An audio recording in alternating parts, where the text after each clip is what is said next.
1,500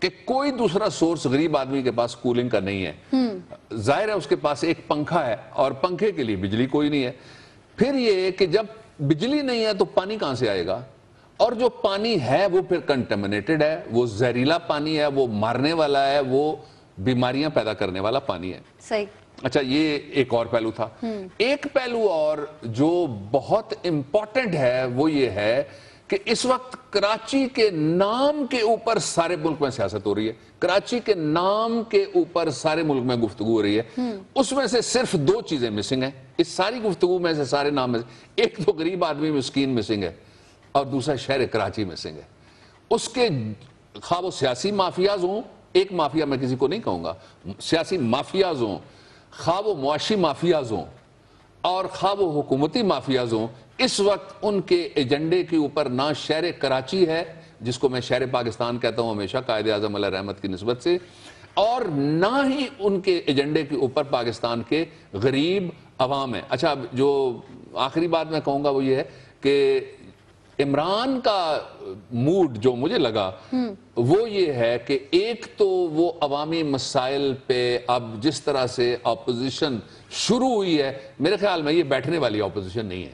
پہلے میں اپوزیشن کو ہمیشہ 3 حصوں میں تقسیم کرتا رہا ہوں آج تک. ایک تابعدار اپوزیشن جس کے اپوزیشن لیڈر جو ہمارے دوست ہیں, دوسری جو اصلی اپوزیشن لیکن وہ اپوزیشن اس کو حکومت نہیں مانتی, اور تیسری وہ اپوزیشن جو وکٹ کے دونوں طرف کھیلتی ہے, کبھی اپنے خلاف بھی رن بنا جاتی ہے, کبھی سارا وہ راضی رہیں ادھر والے بھی ادھر والے بھی, وہ ان کی پالیسی تھی. لیکن جب آج میں بات کرنے لگا تو میں سب سے پہلے پاکستان کے محنت کشوں کو, پاکستان کی خواتین کو اور پاکستان کے لوگوں کو سلام پیش کرنا چاہتا ہوں کہ پچھلے 2 سال میں ساری ہنگامہ آرائی جس اپوزیشن کو اکٹھی نہیں کر سکی, جب لوگ نکلے, جب لوگ سڑک پہ نکلے تو پاکستان کی اپوزیشن کو ان کے پیچھے کھڑا ہونا پڑا. یہ آگے نہیں نکلے ابھی تک. ابھی دیکھیں نا, جو اپوزیشن سمبولیکلی اکٹھی ہوئی ہے, یہ کہاں اکٹھی ہوئی ہے؟ ایک ایسی جگہ جو ٹھنڈی جگہ ہے, اسلام آباد, اس کا ایک ٹھنڈا ایوان ہے قومی اسمبلی اور سینٹ کا, اس کا ایک ٹھنڈا کارنر ہے جس کے اوپر باقاعدہ شامیانہ لگا ہوا ہے اور نیچے پنکھے اور کولر بھی چل رہے ہوتے ہیں. اس ٹھنڈے کارنر کے اندر یہ کھڑے ہوئے ہیں. میں تو تب کہوں گا اس اپوزیشن کو, اپوزیشن قوم تب مانے گی کہ جب یہ اپوزیشن جو اس وقت گرمی کے اندر مرنے والے ہیں ان کے ساتھ جا کے کھڑی ہو اور ان کے مظاہروں کی قیادت کرے, یا ان کی قیادت کو قبول کر لے. اس وقت اپوزیشن جو تقسیم شدہ نظر آتی تھی وہ اس وقت اکٹھی نظر آتی ہے. آپ کو یاد ہے ایک پروگرام میں آپ نے بات کی تھی, آپ نے بلکہ پیشن گوئی کی تھی کہ وہ لوگ جو اس وقت تقسیم میں نظر آتے ہیں وہ سب کے سب اکٹھے ہو جائیں گے. آپ کو نہیں لگتا اس وقت یہ جو ایشو ہوا اس پر ہم نے دیکھا کہ ہماری اپوزیشن کس طرح سے اکٹھی ہوئی ہے؟ ہم دکھانا بھی چاہتے ہیں ہمارے ناظرین کو, ایک کلپ ہے, ہم دکھاتے ہیں کس طرح سے ہماری وہ اپوزیشن جو بہت سے موضوعات میں آپ کو بہت بکھری بکھری نظر آتی ہے, اس وقت ایک اہم موضوع کے اوپر البتہ متحد ضرور ہوئی ہے. یہ دیکھیے گا. میری اطلاعات ہیں ان کے مطابق اب حکومت کے خلاف ایک نیا اتحاد بننے جا رہا ہے, اور یہ جو نیا سیاسی اتحاد بننے جا رہا ہے یہ رمضان کو بہت بھاری کر دے گا حکومت کے لیے. رمضان کے اگلے عشرے میں فیصلہ آ رہا ہے اس دھاندلی کمیشن کا جس کی سربراہی جسٹس ناصر الملک صاحب کر رہے ہیں. کچھ رابطے ایسے ہو رہے ہیں سیاسی جماعتوں کے اندر کہ وہ ایک نیا گورنمنٹ کے اوپر پریشر بڑھانے کے لیے اتحاد بنانے جا رہی ہیں. یہ حکومت بجلی دینے میں ناکام ہو چکی ہے. ایک عوامی نوعیت کے مسئلے نے ملک کی تقریباً سب جماعتوں کو متفق کر دیا ہے. پوری قوم سراپا احتجاج ہے, ہر شہر میں احتجاج ہو رہا ہے. ہم پنکھا لے کے مینار پاکستان پہ کھڑے نہیں ہوں گے اور نعرے نہیں لگائیں گے 6 مہینے میں بجلی بحال کریں گے, 1 سال بھر میں کریں گے, 2 سال میں کریں گے. فاٹا میں 22 گھنٹے بجلی نہیں ہے.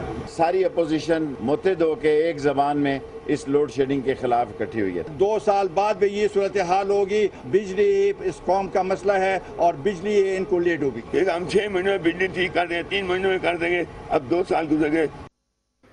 جی بابر صاحب, آپ نے دیکھا کس طرح سے پوری اپوزیشن متحد ہوئی نظر آتی ہے. ایک سوال ہے میرا, کیا حکومت کے لیے مشکل وقت آ گیا؟ یہ سوال سے پہلے جواب ہے, اس اپوزیشن کو جواب ہے. صحیح. یہ پاکستان کے لوگوں کے پیچھے جا کے کھڑی ہوئی ہے اپوزیشن, آگے نہیں کھڑی ہوئی. اس اپوزیشن کا کام تھا, اسمبلیوں میں بیٹھے ہوئے لیڈروں کا کام تھا, سیاسی جماعتوں کا کام تھا کہ وہ پہل کرتے, وہ باہر نکلتے اور پاکستان کے لوگ پھر باہر نکلتے. یہ میں نے تو کہہ دیا تھا ہفتہ پہلے, لیکن یہ ایک ہفتہ انتظار کرتے رہے کہ شاید احتجاج کرنے والے گھر واپس چلے جائیں اپوزیشن والے, اور اس کے بعد نکلے. لیکن اس کے باوجود اب ایسے حالات آ رہے ہیں جو اگلا ہفتہ آ رہا ہے, اگلا ہفتہ اچھا سوموار سے جو آ رہا ہے, ہم دوسرا شہر رمضان کا کہہ لیں. یس وہ کہہ لیں, اور سوموار کا دن کہہ لیتے ہیں, بڑا بابرکت دن ہے. جی, to be relevant and precise and pointed. جو اصل ایشو ہے وہ یہ ہے کہ اب ایک پاکستان کی سیاست فائنل فیز میں سوموار سے جا رہی ہے. اچھا میں نے پہلے عمران کی آپ کو بات بتائی, ان کے میں نے کہا کہ ان کا موڈ لوگوں کے ساتھ کھڑا ہونے والا اور اگریسو بھی ہے. جو کھڑا نہیں ہوگا وہ irrelevant ہو جائے گا, اس لیے کہ فیصلہ کن فیز آنے والا ہے. آپ باقی سب کو میسج دے رہے ہیں. میں میسج بھی دے رہا ہوں اور ان کو براہ راست میں مخاطب بھی ہوں اپنے آپ سے. آگے کھڑے ہو, پیچھے نہ کھڑے ہو. بالکل. ایک بات, دوسرا جو ایشو ہے وہ یہ ہے کہ سوموار سے جو دھاندلی کمیشن کے پاس یہ میں آپ سے پوچھنے لگی تھی, کچھ ایسا تو نہیں ہے کہ دھاندلی کمیشن میں کوئی فیصلہ اب آنے والا ہے, because everybody is waiting. نہیں, پہلے کاروائی ہوگی, فیصلہ تو سوموار کو نہیں آئے گا. سوموار سے جو کاروائی شروع ہونے جا رہی ہے وہ فیصلہ کن ہے, اس لیے کہ جو پروسیجرل کام ہے وہ تقریباً مکمل ہو چکا ہے سارے کا سارا, اور اس نے زیادہ وقت لیا. اس کے کچھ میں کھول کے پاکستان کے لوگوں کو بتانا چاہتا ہوں کہ 3-4 پہلو ہیں جن پہ آپ غور کر لیں. سب سے پہلا پہلو یہ ہے کہ وہاں کھڑے ہو کے یہ بات تسلیم کی گئی ہے کہ جو کس نے تسلیم کی ہے, اس نے تسلیم کی ہے جو آئین کہتا ہے کہ وہ شخص اس ملک کے سب سے بڑے صوبے کا نگران, کیئر ٹیکر, ہر طرح کی چیز کی حفاظت کرنے والا چوکیدار وزیر اعلیٰ تھا. اس نے یہ بات کہہ دی ہے سپریم کورٹ آف پاکستان میں کہ اختیارات الیکشن سے 15 دن پہلے رائے ونڈ چلے گئے تھے. ایک بات. اب ثابت کیا کرنا ہے؟ سسٹمیٹک دھاندلی. تو پہلی بات تو ثابت ہو گئی نا کہ جب پورے کا پورا حکومتی نظام جس کو آئین کیئر ٹیکر کہتا ہے وہ چیئر ٹیکر ہو گیا اور اٹھا کے اس کو کوئی اور لے گیا, اور ایک گھر کا اس نے نام بھی لے لیا کہ فلان جگہ چلا گیا محترم وزیر اعلیٰ جو تھا سابق اس نے, تو پھر اس کے بعد تو بات ختم ہوگی نا, پہلی بات ختم ہوگی. اب دوسری بات کیا ہے؟ لاکھوں ووٹ نہیں ہیں. ایک وزیر نے جرہ کے دوران سپریم کورٹ میں یہ بات تسلیم کی, اس نے کہا جی کہ میرے تو کوئی 70,000 زیادہ فالتو آئے تھے بیلٹ باکس, میرے پاس بیلٹ پیپرز جو تھے, میرے پاس تو کوئی 1,20,000 نہیں آئے, یعنی 70,000 کم ہوتے ہیں. اور بھائی جمہوریت میں جیت اور ہار ایک ووٹ سے ہوتی ہے. علامہ اقبال نے اسی لیے کہا تھا کہ جمہوریت وہ طرز حکومت ہے کہ جس میں بندوں کو گنا کرتے ہیں, تولا نہیں کرتے. صحیح. اب ایک دوسرا پہلو آ گیا دھاندلی. اس سے بھی میرے خیال میں جو بطور وکیل میرا اور قانون کے طالب علم کی حیثیت سے, تھوڑا سا سیاست کے طالب علم کی حیثیت سے, گورننس کے طالب علم کی حیثیت سے تجربہ ہے, اس میں میں یہ کہتا ہوں کہ یہ تو آخری ثبوت آ گیا. اس کے بعد کیا ثبوت آیا؟ اس کے بعد یہ ثبوت آ گیا کہ جو پیش ہونے کے لیے آئے آروز, ان کی وجہ سے ایک میرا پورا اس بات پہ ایقان ہے, میرا پورا یقین ہے, میرا پورا اس بات پہ ایمان ہے کہ ایک چور جو اس وقت تک الیکشن کی چوری کا بڑا ملزم ہے وہ مختلف لوگوں کے پیچھے چھپا ہوا ہے, اس چور نے بھی سامنے آنا ہے. جب آروز کی سیاست کے اوپر فیصلہ آئے گا تو آروز کو کون جا کے خطاب کرتا رہا, آروز کو کون جا کے موٹیویٹ کرتا رہا, آروز کو جا کے سپریم کورٹ سے اٹھ کے سیاست میں ملوث ہونے والا ایک ہی شخص ہے, اور سپریم کورٹ میں سیاست لانے والا بھی وہی شخص تھا. اس لیے وہ نام چھپ نہیں سکے گا, وہ بھی اب سامنے چلے بابر صاحب, نام چھپ نہیں سکے گا. پہلے بھی آپ سے میں نے ایک دفعہ سوال کیا تھا, دوبارہ کرتی ہوں, کیا ممکنہ فیصلہ ہو سکتا ہے؟ کیونکہ اس کے بعد میرا ایک اور سوال ہے آپ سے. دیکھیے, پہلا جو سوال ہے آپ کا اس کا جواب دے گا دھاندلی کمیشن, لیکن میں اتنا میں ضرور کہہ دیتا ہوں کہ فیصلہ ایسا ہو سکتا ہے جس کے اوپر بڑی بڑی بڑی بڑی بڑی بڑی بڑی تاج و تخت ہل سکتے ہیں. فیصلہ ایسا ہو سکتا ہے. نہیں تو بابر صاحب, تاج و تخت ہل سکتے ہیں, کیا تاج و تخت کو ہلنے دیا جائے گا؟ حکومت کا ریاکشن کیا ہوگا اگر ان کے خلاف آتا ہے فیصلہ؟ دیکھیے, میں تو پرزیوم نہیں کر رہا کہ کیا فیصلہ آئے گا, لیکن تاج و تخت ہل سکتے ہیں, میں نے کہنے والی بات چلیے آپ نے کہہ دیا, لیکن اگر ان کے خلاف آ جاتا ہے فیصلہ تو حکومت کا رد عمل کیا ہوگا؟ اب آپ یہ کہہ رہی ہیں کہ اگر یہ فیصلہ آتا ہے کہ الیکشن میں دھاندلی ہوئی ہے اور کوئی ساتھ ریکمنڈیشن بھی آ جاتی ہے تو کیا اس فیصلے کو حکومت مانے گی یا نہیں مانے گی؟ یہ آپ غالباً کہہ رہی ہیں. اچھا, یہی کہہ رہی ہیں. بالکل.